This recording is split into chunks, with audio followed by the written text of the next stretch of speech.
자, 6절부터 찾으신 거 한번 말해 보십시오. 다른 복음은 뭐가 있습니까? 다른 복음의 결론은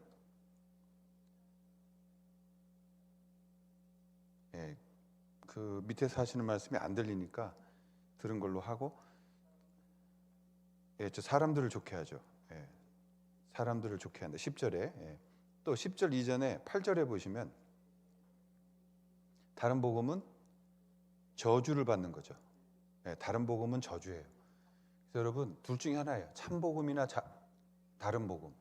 그러니까 중간이 없어요. 요거를 이따가 좀 설명을 드릴 겁니다. 그래서 10절에 보면 말씀하신 대로 사람들을 좋게 하는 게 다른 복음이에요. 그러니까 사람들을 즐겁게 한다. 그 목적이 있는 게 다른 복음이죠. 11절엔요. 그죠? 사람의 뜻대로 된 거죠. 그 거꾸로 아까 말한 것처럼 복음은 누구 뜻대로? 아버지의 뜻을 따라. 그렇죠? 4절에 보면 곧 우리 아버지 하나님의 뜻을 따라야 되는데, 다른 복음은 뭐냐면 사람의 뜻을 따라 된 것이죠. 또 어떤 게 있습니까?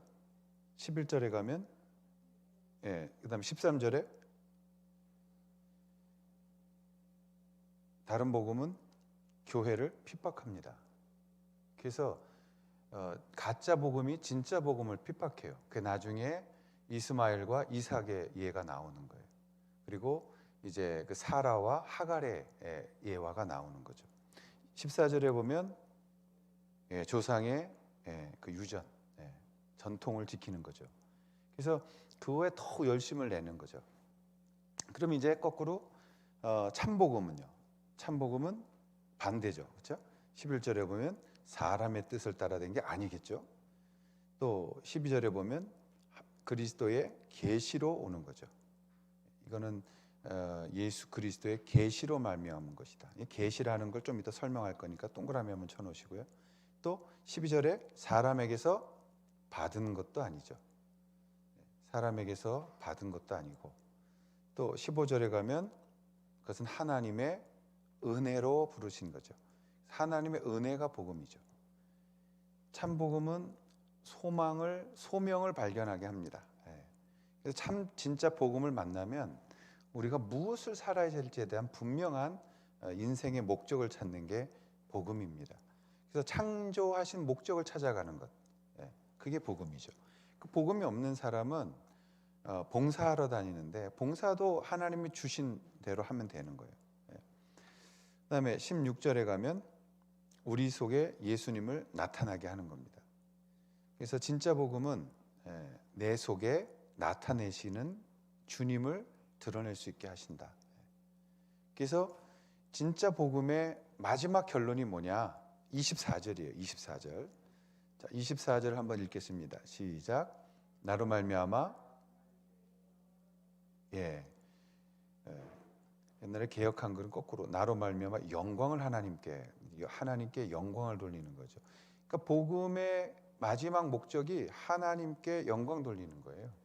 근데 이걸 영광을 말로만 돌리면 안 되고 우리의 삶 속에서 그것을 인정하고 그렇게 살아가려는 몸부림 속에서 있는 사람이 은혜 아래 있는 것입니다. 그러니까 은혜를 받은 사람은 멍하니 가만히 있고 하나님을 볼지어다, 하나님이 하실 때를 볼지어다, 이런 아무것도 안 하는 게 아니죠. 실상은 그것을 위해 준비해 가고 있으면서 하나님의 때를 기다리는 거죠. 그러니까 준비돼야 되는 거예요. 그게 1차적인 계시의 목적이에요. 그래서 우리가 이제 계시라고 할 때에 이 계시 신앙이 굉장히 중요하죠. 이게 결국은 율법과 진짜 복음을 구분하는 것이기 때문에 이 계시가 굉장히 중요합니다. 그럼 저 계시라는 게 뭐냐? 계시, 아포칼리십스라는 그 헬라어인데요. 뚜껑을 열어서 속을 보여주는 거예요. 그래서 이 복음이라고 말할 때에 복음이라고 얘기할 때에 이것은 비밀로 돼 있다. 이제 성경에 보면 복음은 비밀이다라는 비밀 이 단어를 씁니다. 근데 이 비밀이란 단어를 쓸 때 제가 여러 번 이렇게 말씀드렸지만 여기서의 비밀은 그 미스테리 온이라는 건데, 미스테리 온이라는 말에서 영어가 나왔어요. 그래서 미스테리가 된 거예요. 그 말은 복음은 믿지 않는 사람들이나 이렇게 보여줘도 그들이 이해를 못한다. 보고서도 이해를 못하는 것, 그게 비밀이에요.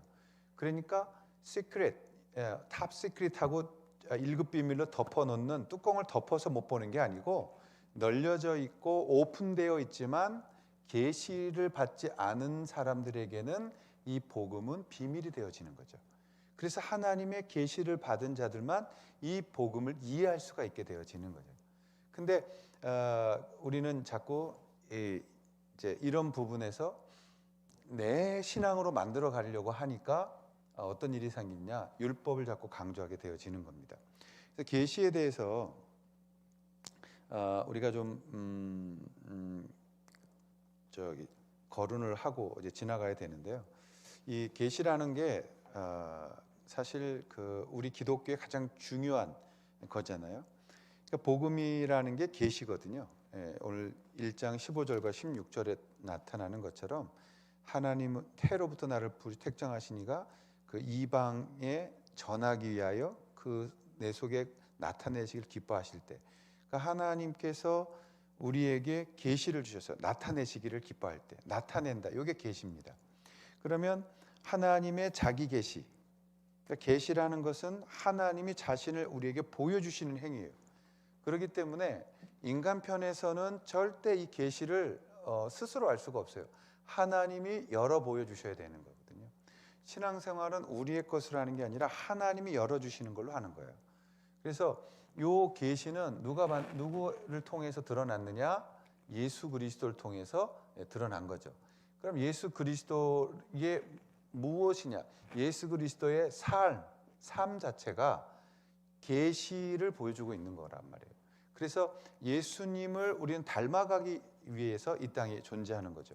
그러면 예수님을 닮아가는 건 계시를 받아가는 삶을 살아가는 것이다. 거꾸로 계시를 받은 자들이 예수님을 닮아가려고 하는 거다. 그래서 우리의 신앙의 목표는 예수님입니다. 예수님을 따라가는 건데, 그러면 이제 하나님의 구속사는 계시를 통해서만 보여지는 거예요. 그래서 이 계시가 예수 그리스도 오기 전에 아담을 통해서 시작된 겁니다. 아담을.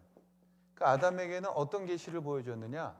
하나님이 아담에게 구두 계시를 줬죠. 그게 원복음이라고 하잖아요. 창세기에 보면 그 사탄이 여인의 아이의 발뒤꿈치를, 그러나 그 아이는 그 사탄의 머리통을 부셔버리고 다시 너희들을 불러들일. 그래서 우리가 출애굽기를 하면서 에덴으로 회귀하는.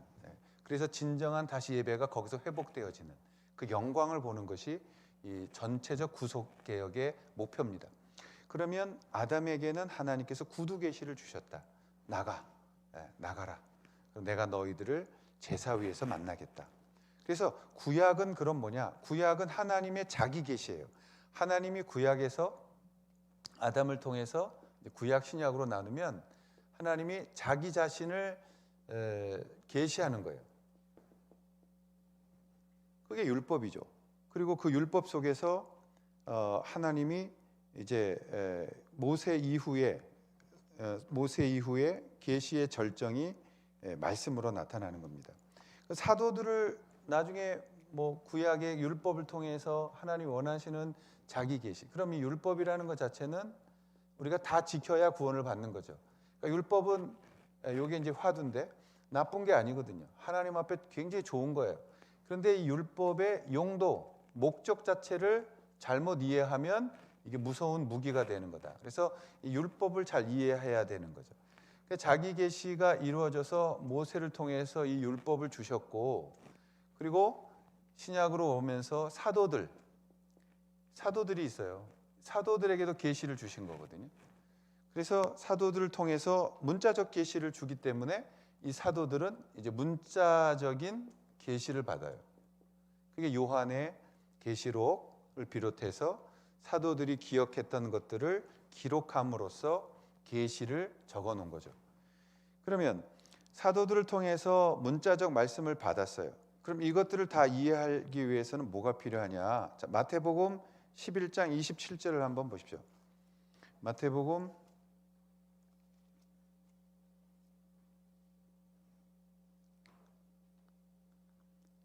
11장 27절 우리가 한번 같이 읽겠습니다. 함께 읽습니다. 시작. 내 아버지께서 모든 것을 내게 주셨으니 아버지 외에는 아들을 아는 자가 없고 아들과 또 아들의 소원대로 계시를 받는 자 외에는 아버지를 아는 자가 없다. 아들의 바람대로, 아들의 소원대로. 그러니까 이건 초대하는 거예요. 계시는 아무나 받는 게 아니라 초대된 자들만 보는 거예요. 그래서 이 계시는 비밀인 거예요.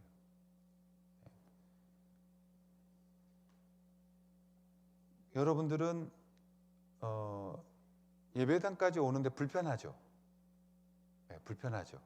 주영이가 제일 끄덕이네. 불편하죠. 근데 그 불편함 속에 은혜가 있는 거예요. 그래서 복음은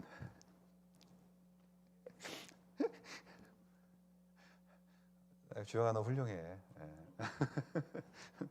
불편하지만 그 불편을 속에서 초대되어지는 은혜를 받는 거예요. 그러니까 여러분 우리가 하나님 앞에 예배당에 나올 수 있는 게 은혜거든요. 다른 분들은 오고 싶어도 못 오잖아요. 그러니까 이게 참 얼마나 안타까운 현실입니까? 그래서 우리에게 기회가 주어질 때 하나님께로 더 갈 수 있는 기회가 오는 것을 축복으로 생각하는 것이 우리의 맞는 거죠. 그러면 성령의 조명하심이 있어야 된다 이 말이에요. 오늘 27절의 말씀은 아들의 소원대로 계시를 받은 자 외에는 아버지를 알 수가 없는 거예요. 그러니까 그들이 하나님을 부르짖어도 그 하나님은 우리가 믿는 하나님이 아닌 거예요. 언어가 문자가 동일하다고 동일한 게 아니거든요. 은영이라는 단어가 엄청 많아요. 이름이.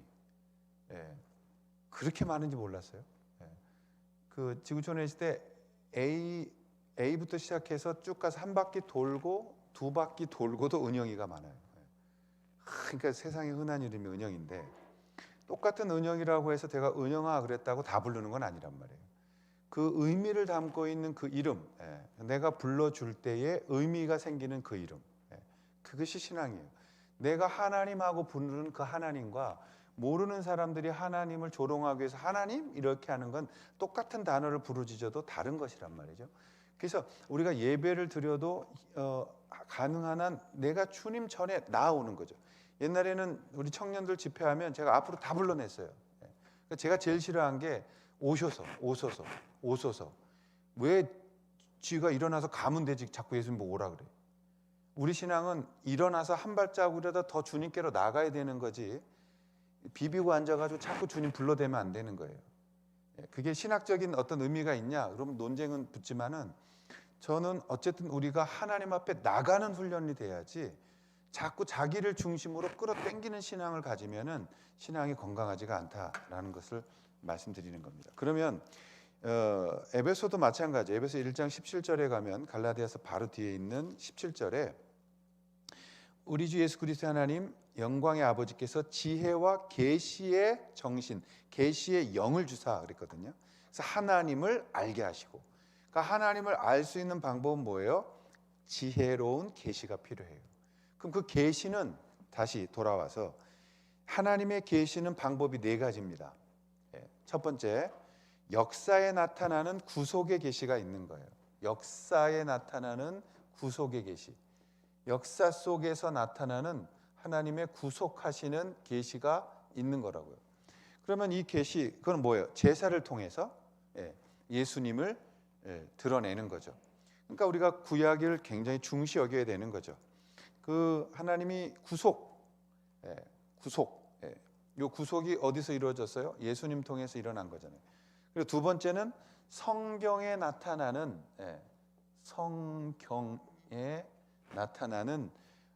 이 교훈적인 계시가 있습니다. 교훈적 계시.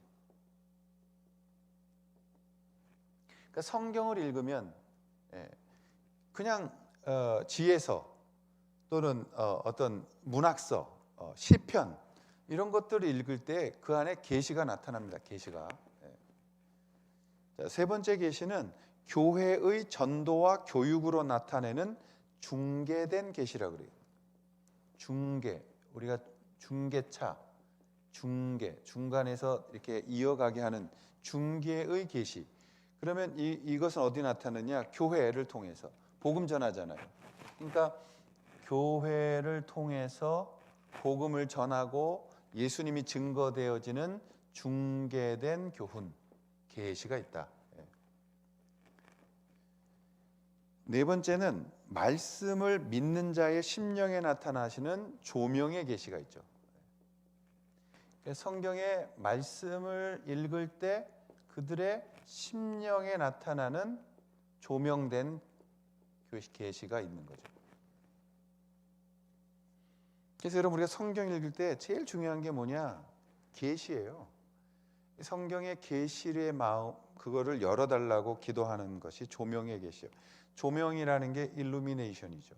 그 부분을 밝혀주는 겁니다. 그러니까 조명이 없으면 우리가 빛 찾을 수가 없는 거예요. 하나님께서 우리에게 빛을 주셔서 그걸 보게 하시는, 그렇기 때문에 보이는 거지 우리가 지혜로 보이는 게 아니다. 성령이 우리에게 소위 말씀을 읽고 아, 이런 뜻이었구나라고 이해하게 만드는 그 과정이 조명이거든요.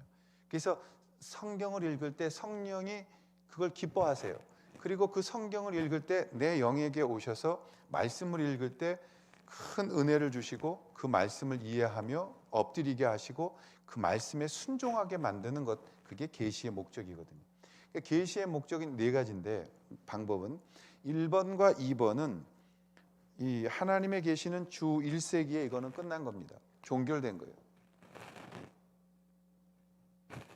구속 계시와 성경을 통한 계시는 1세기에 예수 그리스도가 오심으로 종결.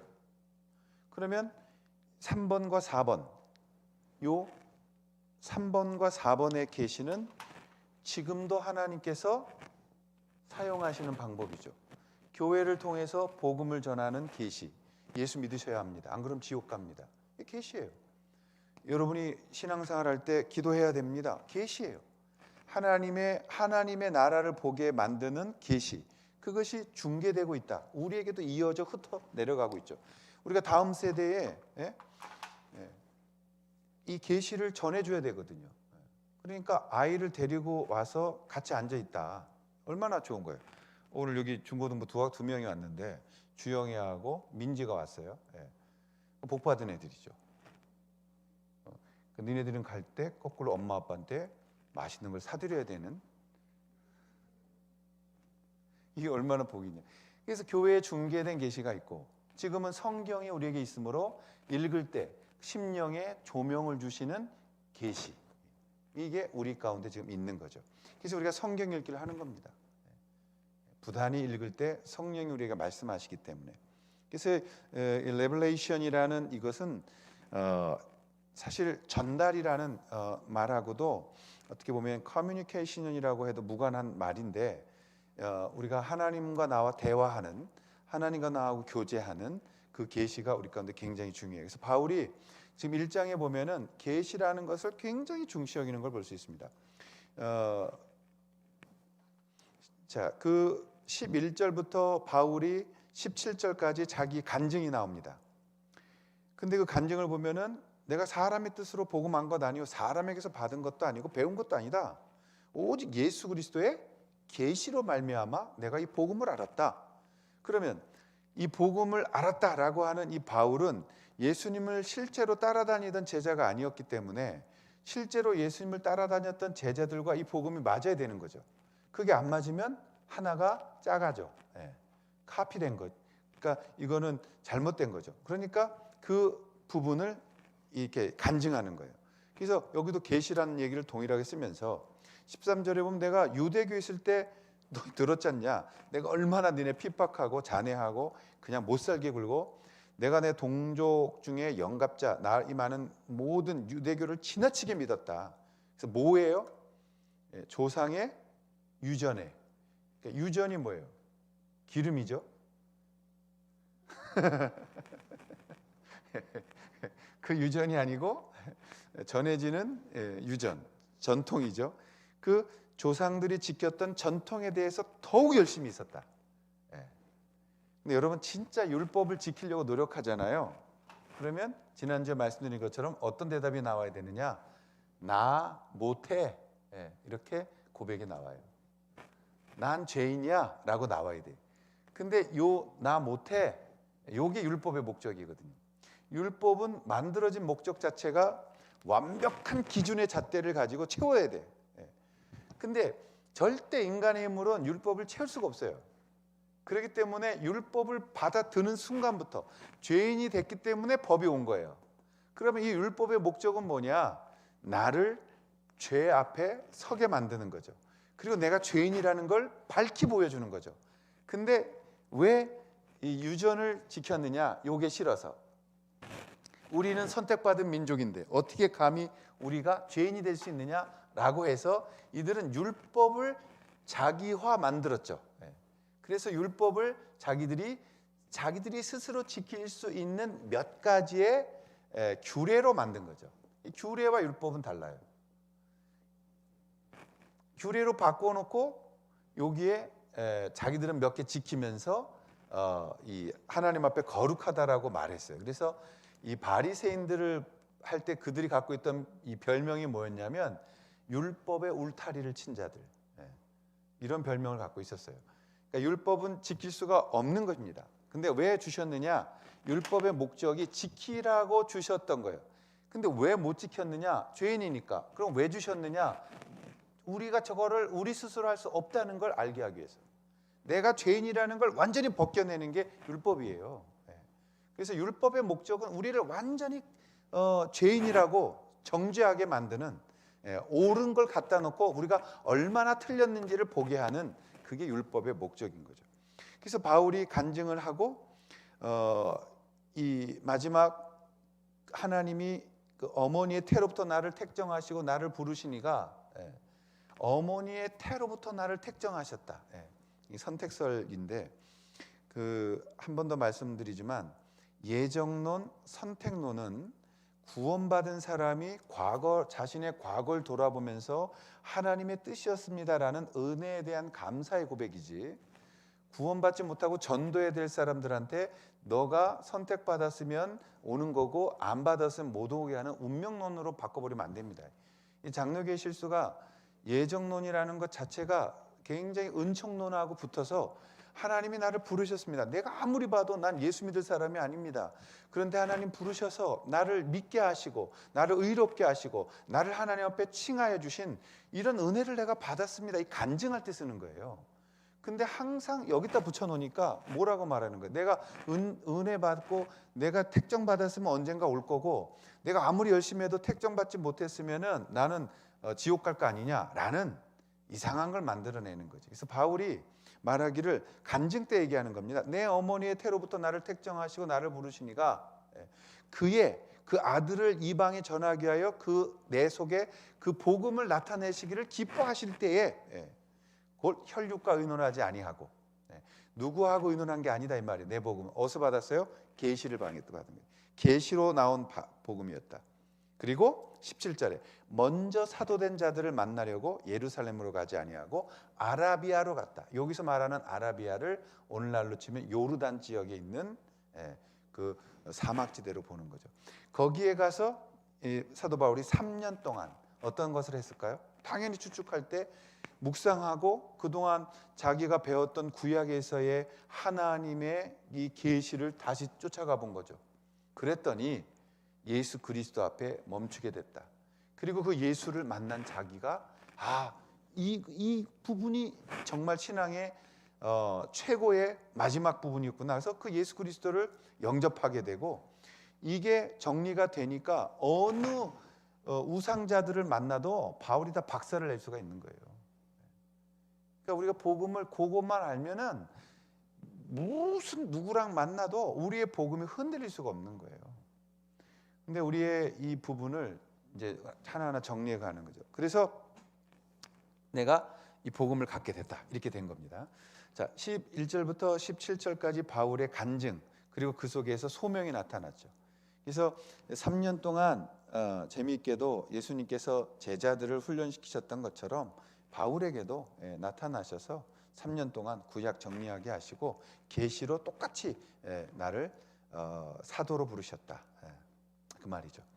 그리고 이제 그 방문을 했잖아요. 게바를 신방하려고 예루살렘에 올라갔다. 게바가 누구예요? 베드로죠. 베드로. 그래서 그 올라가서 15일을 그하고 유했다.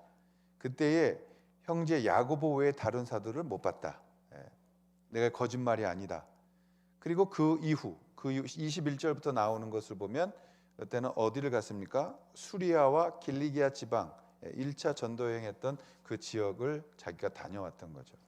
그래서 여러분 우리가 이 복음을 가지고 하나님 앞에서 선다는 것은 대단히 위대한 거예요. 왜냐하면 생명을 살리기 때문에. 그래서 이 본문에 있는 것처럼 어디 가서 간증하시게 되면 제일 모범적인 게 11절부터 17절까지를 나타내는 거예요. 하나님께서 뜻을 가지시고 나를 부르셔서 나를 만나셨다. 그래서 비포 애프터가 분명해야 돼요.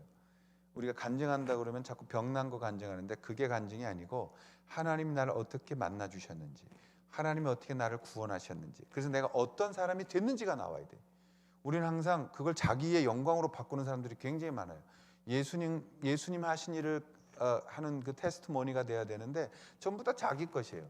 내가 뭘 했다, 무엇을 어떻게 했더니, 그건 자기 자랑이고, 진짜 바울이 말하고 있는 이 테스트머니 간증은 하나님이 나에게 어떤 일을 하셨는가를 드러내는 거예요. 그 내가 어떤 자로 바뀌었는지를 드러내는 거예요. 내가 옛날에는 정말 정처 없이 살았다, 내 마음대로 살았다, 하나님 없다고 막 소리 지르면서 살았다. 근데 어느 날 예수님 만났다. 우리나라에도, 아니 우리나라는, 우리 교회도 간증할 분이 있어요. 간증할 분이 지난주에 신방을 했는데, 그분 지금 예배 안 드릴 테니까 얘기해야겠다. 김남주 권사님. 진짜 살 수 없는 분이었어요. 남편이 다 가망 없다 그랬는데 집에 오셨잖아요. 그분이 어떤 얘기를, 그분이 책을 너무 좋아하시고 너무 양반의 신사예요. 정말 그 부처님 같아 보일 정도로 그런 분이었어요. 근데 문제는 뭐냐? 복음을 안 받아요. 그리고 책을 가져다가 철학책, 종교책, 뭐 무슨 저 좀 약간 그 어떤 토속적인 신앙책 이런 것들 막 보시면서 정말 이렇게 책 읽고 막 너무 해박하신 거죠. 그 예수 믿으라면 씩 웃고 지나가시고. 근데 이제 그 사고를 당하셨죠. 근데 그분이 지금 죽는다고 했던 분이 집에 와 계세요. 신방을 갔는데 예배를 드립니다. 찬송가를 부르세요. 뭐라 그러냐면, 저는 예배 드릴 때 왜 이렇게 눈물이 날까요? 예수님 감사합니다. 그래서 저희가 짰어요. 가족들하고. 제정신 다 돌아오시기 전에 장로님이었다고 옛날에. 장로님 교회 헌금하라고 그러시고, 복음을 가지고 찬송가 들을 때 너무 기뻐하시고, 저희가 가서 예배를 드리고 왔잖아요. 너무 기뻐하시고, 그리고 기도할 때마다 하나님 감사하다고 눈물이 흘리시고. 저는 기적 중에 기적이 우리 눈앞에 있다. 하나님이 그를 얼마나 사랑하셨는가. 여러분 정말 그건 영광이죠. 그래서 오늘날도 하나님 살아계시고 은혜로 하나님의 사람들을 부르시고 계신다. 근데 우리가 부지런하게 복음을 전하는 거예요. 코로나가 있던 말든 뭐 다른 때는 없었어요. 역병도 있었는데 그때라도 우리는 복음 전해야 되는 거고, 하나님 앞에서 위축될 필요 없이 오히려 생명을 전하는 자들이 되어야 한다. 세상이 더 우리에게 겁주고 복음 전하지 못하게 만드는 거죠. 그래서 여러분, 복음엔 계시성이 있는 겁니다. 그래서 복음이라고 말할 땐 계시를 잊어버리시면 안 돼요. 복음은 계시를 통해서 오는 겁니다. 그 말은 부담스럽기도 하지만 거꾸로 우리가 누구를 설득해서 복음 전하는 게 아니고, 내가 예수 믿으세요라고 하면 성령의 역사에서 그를 바꾸신다. 오늘 아침에 신용재 형제한테 문자가 왔어요. 잘 됐다 싶어가지고 선교사 좀 후원하시라고. 예. 제가 그랬더니 기도하겠습니다. 신용재 형제가 여기 교회 나 다녔을 때 이렇게 복음을 안 믿었잖아요. 가정의 평화를 위해서 얻기로 왔는데 여기 앉아 있다 보면 고개를 막 흔들 때가 있어요. 이렇게 이럴 때. 근데 물어봤어. 그 지혜자매한테. 그랬더니 나는 믿으면 안 돼. 나는 믿으면 안 돼. 나는 설득당하면 안 돼. 네? 근데 지금 용재 형제가 얼마나 믿음이 좋아졌습니까? 신앙 고백하고 예수님 믿고 그 딸아이를 하나님께서 고치시는 걸 보면서 지금은 거의 집사처럼 신앙생활을 한단 말이에요. 그러니까 이건 우리가 알 수가 없는 거예요. 이건희 아빠 교회 안 다녔습니다. 우리 교회 왔어요. 아들 때문에. 그래서 제가 몇 주를 교제하고 데리고 내려갔어요. 데리고 내려가서 우리 저 세교 영접실 방에서 성경 피고 요거 그대로 갈라디아서 요거 핀 다음에 당신이 요랬다 요랬다. 그래서 예수님을 인격적으로 구주로 모시고 같이 신앙생활 하겠냐고 그랬더니 네 목사님 저 그렇게 믿고 싶다고 그리고 예수님 믿고 싶다고. 그래서 그날 기도하는데 얼굴이 빨개지더는 거예요. 그러면서 왜 가슴이 이렇게 뜨거울까요 목사님? 왜 이렇게 제가 기뻐질까요? 그래서 그게 예수 믿으면 걸리는 병이라고. 그랬더니 이런 병 좋아요 막 이러면서 신앙생활 열심히 나오잖아요. 아들은 안 나왔는데 아빠는 교회 나왔어요. 이 만방 다니면 다 나와야 되는데 요 이건희가 땡땡을 쳤습니다. 그래서 줌으로 들어왔어요. 그래서 참 하나님 지금도 일하고 계신다. 그래서 우리에게 보여주시는 거죠. 21절에 있는 길리기아라는 지방은 사실 그 시실리아라는 발음을 내는 다소의 수도죠. 그러니까 바울의 고향이에요. 그래서 그 고향으로 가서 그리스도인이 된 것을 인정받고 온 거예요. 또 시리아, 이 시리아 수도는 안디옥이거든요. 안디옥이 굉장히 유명한 곳이죠. 그래서 로마, 알렉산드리아, 안디옥 그런 데 가서 자기가 복음 전했다. 오늘날 안타키아죠. 그래서 최초 이방인 교회 선교를 만들어 놓은 게 바울이었다. 이런 걸 우리에게 말씀하는 겁니다. 그래서 율법주의자들이 그러나 바울을 가만두지 않았습니다. 바울 두지 않고 가만두지 않고 그 보면은 유대인들이 도전을 해서 나를 얼굴로 알지 못하고 막 핍박하던 자들이 있었다. 근데 그들이 그 자네던 그 믿음을 지금 전한다음을 듣고 어떻게 해요? 결론적으로 나로 말미암아 하나님 아버지께 영광을 돌리고 있다라는 것을 고백했습니다. 그러니까 여기까지가 복음을 만난 자의 삶이에요. 그러니까 이것을 우리가 간증하려면 밤이 지나도록 할 수 있는 게 많은 거죠. 여러분 우리가 모였을 때 하나님 나라 어떻게 구원하셨는지, 그리고 나를 어떻게 하나님 은혜 가운데 부르셨는지, 그리고 어떻게 주님을 닮게 하고 계시는지 이런 걸 모여서 서로 자랑하고 하나님 앞에 나아가는 거죠. 그래서 그 유대인들이 이 바울을 공격합니다. 이제 그래서 뭘 가지고 공격해요? 진리를 가지고 있는 바울 사도에게 율법과 유전과 그들의 전통을 가지고 바울 사도를 공격하는 싸움을 싸우게 된 거죠. 오늘날 우리 교회가 회복되어야 될 게 뭐예요? 자꾸 이렇게 율법주의 갖고 사람보다 더 그 율법을 더 중시 여기는 그런 행동하면 안 됩니다. 율법 그 책을 제가 여러 책을 보다가 그 은혜의 각성이라는 책에 이 구절이 마음에 들어서 한 가지만 좀 나누려고 하는데요. 율법주의자들은 회색 지역의 여지를 남겨놓지 않는데요. 제가 이 생각을 찰스 스윈돌 때문에 다시 해보게 됐어요. 율법주의자들은 회색 지역의 여지를 남겨두지 않는다. 무엇이든지 검지 않으면 희고 옳지 않으면 그르다라는 이 두 가지만 갖고 생각을 한다. 근데 이 말이 굉장히 사실 저한테는 다른 방면에서 생각을 해보게 했어요. 그동안 저도 율법이냐 은혜냐 이렇게 양면성으로만 싸웠는데 정말 은혜를 받은 자들은요 회색지대가 있는 겁니다. 이게 무슨 말이냐면 다른 사람들을 용납할 수 있는 공간을 가지고 있는 거예요. 근데 율법주의자들은 적 아니면 아군, 네가 틀리지 않았으면 내가 틀린 거, 이런 극단성을 갖고 있어요. 그래서 신앙에는 극단성이 아닙니다. 회색이 필요해요. 이 회색이라는 게 나쁜 말로 쓰이잖아요. 회색주의자. 여기 가도 붙었다, 저기 가도 붙었다, 자기 생각 없는 사람. 근데 은혜 받은 자는 그런 부분이 있습니다. 그래서 같은 의견끼리만 가지고 교제하고 같은 생각끼리만 모인다? 그건 은혜 받은 자 아닐 수 있어요.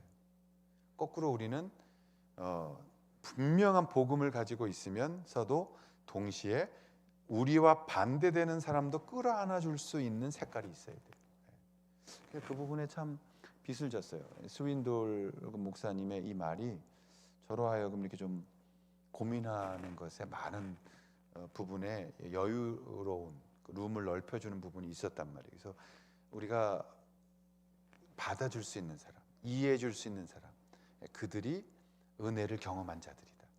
내가 은혜를 경험했기 때문에 또 누군가를 받아줄 수 있고 누군가를 용납해줄 수 있다. 그래서 바울이 이방인들을 받아들이고 이방인 문화를 용납하는 거예요. 우리도 오늘 마무리하면서 하나님 앞에 은혜보다 행위를 강조해서는 안 되죠. 그러니까 누구를 판단하는 것조차도 참 어려운 부분입니다. 우리는 안타깝고 그들을 도우려고 하는 측면에서 기도 제목을 나누는 것이지, 그걸 가지고 그들을 몰살하거나 그들에 대해서 어떠한 그 잘못된 것들을 그냥 지적으로 끝나려고 하는 게 아니다. 그래서 오늘 우리가 하나님 앞에서 참 복음을 가진 자들은 언제나 누구든지 끌어안아 줄 수 있는 그런 여유로움을 가진 믿음의 색깔을 갖고 있다. 그리고 그 복음으로 그들을 녹여내는 온유함의 모습을 갖고 있다라는 것을 기억할 필요가 있습니다. 그래서 1장의 바울은 진짜 복음 이야기하고 자기가 그걸 만나서 어떻게 변했는지를 이야기하고 그 변한 이후에 사람들에게 어떻게 인정함을 받았는지를 말하고, 그리고 마지막 24절에서 나로 말미암아 하나님 아버지께 영광을 돌리게 됐다라는 것에 대한 분명한 복음 받은 자의 삶을 보여준 거죠. 그럼 이제 2장부터 뭐가 나오겠습니까? 가짜가 나옵니다. 2장부터는 치열한 복음과 율법을 가진 자들의 논쟁이 나와요. 그래서 갈라디아서는 굉장히 재미있는 성경이에요.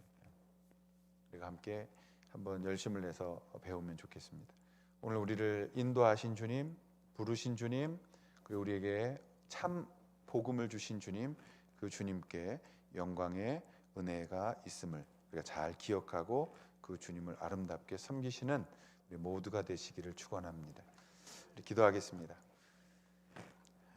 이 시간에 우리 한 1, 2분간만 기도할 때요, 하나님 우리에게 복음의 은혜를 주셔서 감사합니다. 그것으로 인해서 나를 돌아보게 하시고 그것을 묵상할 수 있도록 도와주시고, 내가 주님 율법 안에 갇혀서 그 율법을 지켜야 옳은 소리를 지켜내야 된다는 것에 얼마나 많은 고민과 내가 왜 이렇게 의롭지 못한가에 대한 수많은 눈물을 흘린 그런 경험들이 있을 겁니다.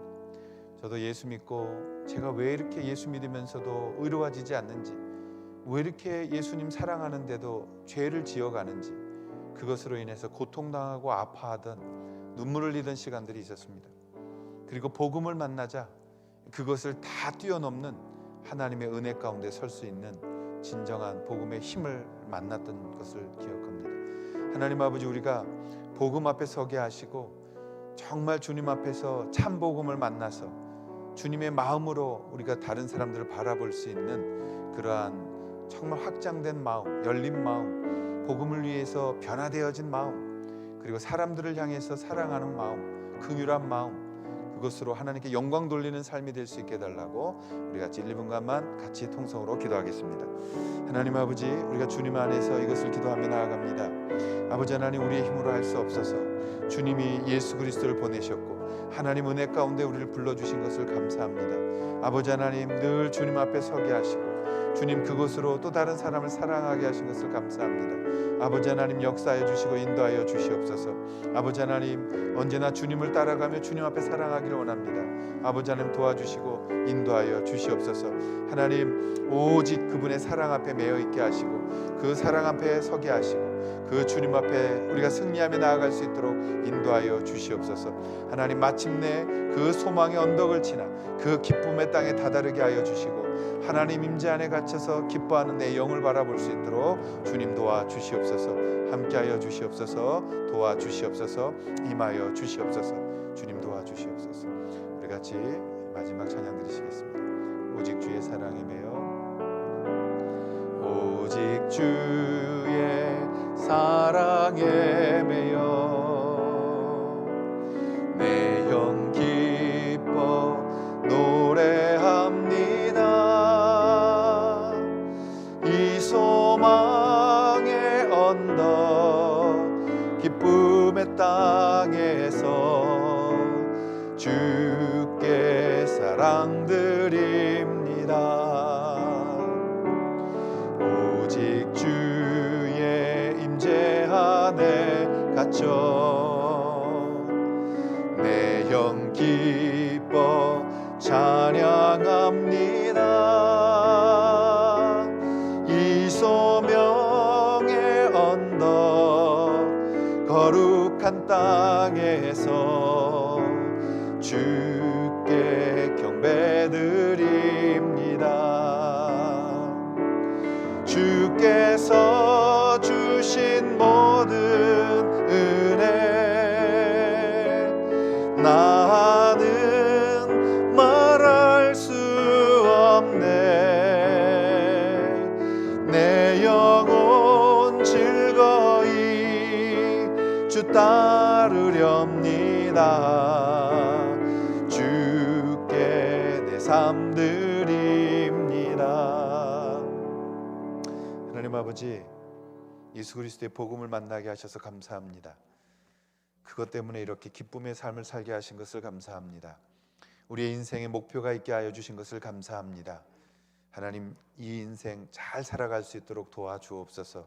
성령님, 참 이 땅에서는 재미없어 보이고 이 땅에서의 사람들은 우리를 우습게 할지라도 우리는 생명을 건지는 자들이며 복음을 전파하는 자들이며 하나님의 나라가 이 땅에 확장되게 하는 것에 쓰임받는 주님의 일꾼들입니다.